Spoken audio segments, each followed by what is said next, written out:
Tu sais ce qui est troublant? On peut sembler fonctionnel, responsable, sérieux, et pourtant se sentir minuscule à l'intérieur.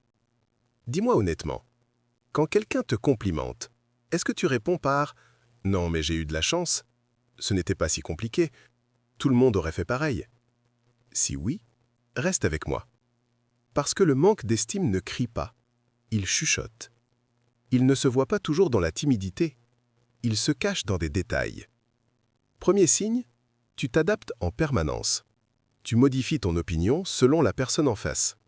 Pas pour connecter, pour ne pas déranger. Deuxième signe, tu cherches inconsciemment l'approbation. Un message laissé en vue peut gâcher ton humeur. Un silence devient une menace. Ce n'est pas de la faiblesse, c'est un besoin de validation devenu automatique. Troisième signe, tu minimises tes réussites. Tu réussis un examen, tu dis que c'était facile. Tu fais un bon travail, tu changes vite de sujet. Quatrième, tu évites certains défis. Pas parce que tu es incapable, mais parce que l'échec confirmerait une peur déjà présente. Cinquième, tu prends les critiques comme une preuve d'insuffisance, même quand elles sont neutres.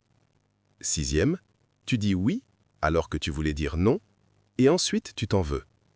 Septième, tu te parles plus durement que tu ne parlerais à n'importe qui.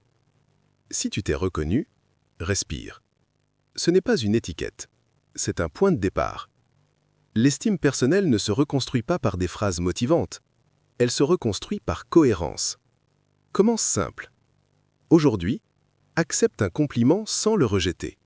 Pose une limite, même petite. Termine une tâche sans la dévaloriser. Pas pour impressionner, pour te respecter. Ce n'est pas spectaculaire, mais c'est puissant. Parce qu'à force d'agir en accord avec toi-même, ton identité s'ajuste. Ce soir, choisis un seul comportement que tu veux corriger. Un seul. Et tiens-le. On élève notre niveau. Ensemble.